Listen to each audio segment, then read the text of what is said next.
Cai Whitmore yng nghanol Cai. Cael ei amgylchynu gan Gryso Coch, ond mae wedi llwyddo i ddianc. A chwarae'r bas na lawr i Ben Fawcett ar yr ystlys chwith. Fawcett yn croesi'n isel i'r postyn agosa. Peniad, Martel Taylor-Crossdale.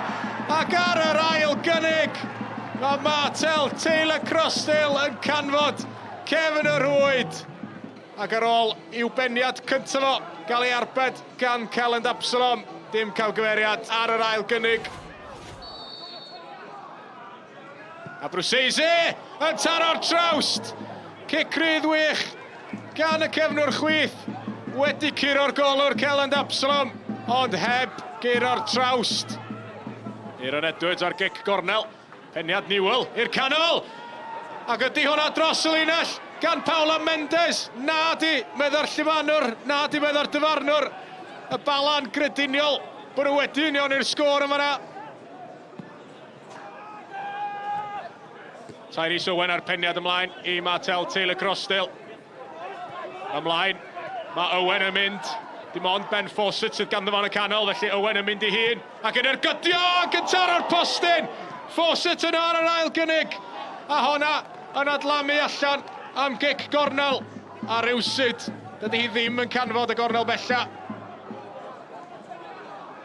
Shannon yn codi honna nôl i'r postyn pella. Mae yna ergyd yn dod i mewn. Zach Jones ddim yn cael ei ddwylo arni yn iawn. Ac mae yng nghefn y rwyd gan Josh Ukek. Camgymeriad yn amddiffynol i Hwlffordd. A Ukek yno i fanteisio 5 gol y tymor iddo fo. Martel Taylor-Crossdale sydd yno.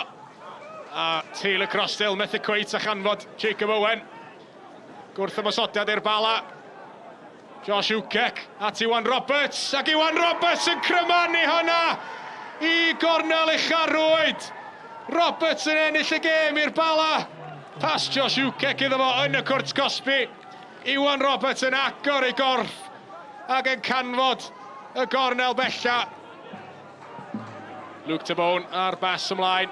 Peniad Kieran Smith yn disgyn i Ben Fawcett. Fawcett yn troi un ffordd ar llall ac yn ergydio. Mae'n canfod cefn y rwyd. Mae Ben Fawcett wedi unioni'r sgôr.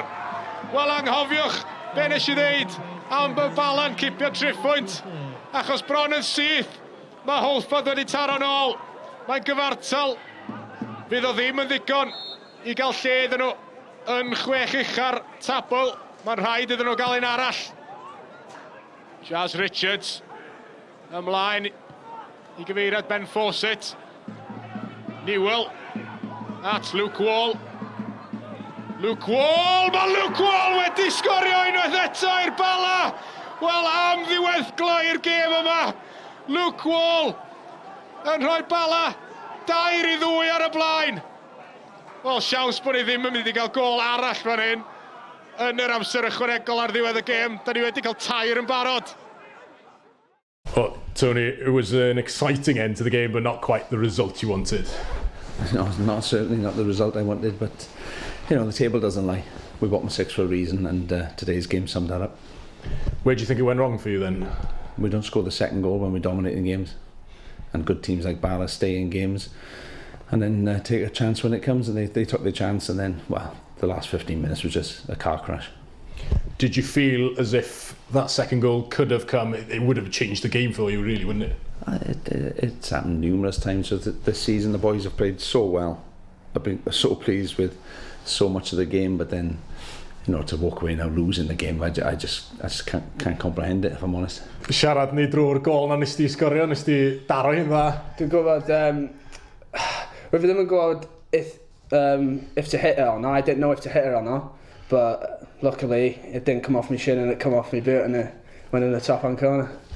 O ti'n meddwl bod ti di ennill y gêm yma na? Yeah, knee slided, did a lot, but you know, with a team like Haverfordwest, you know, they've got quality all over the pitch, so they were always going to give it their all and come back into the game, and it was unfortunate from us. Didn't defend the goal very well, the second one, but then a bit of brilliance from Luke Wall to stick it in the bottom corner. So We saw 3 goals in injury time. Could you quite believe what you were seeing? Yeah, just unbelievable. You know, obviously they scored in the 95th, I think, and we scored after a couple of things. So it was just end to end, you know. But like I say, the desire for the lads to go and win it, you know, when they've had a sucker punch, was absolutely fantastic. And for all 3 subs that we put on, they all got the goals. So Josh Ukic, Ewan Roberts' great goal, and Worley, absolutely tremendous goal. So the 3 subs have come on and added to us massively. Can you take some heart from the way that you did it last season, obviously, which did end successfully for you? Is it a case of trying to do the same again? No, last season's gone. It's a new season, different teams, different players. Just have to get on with it now.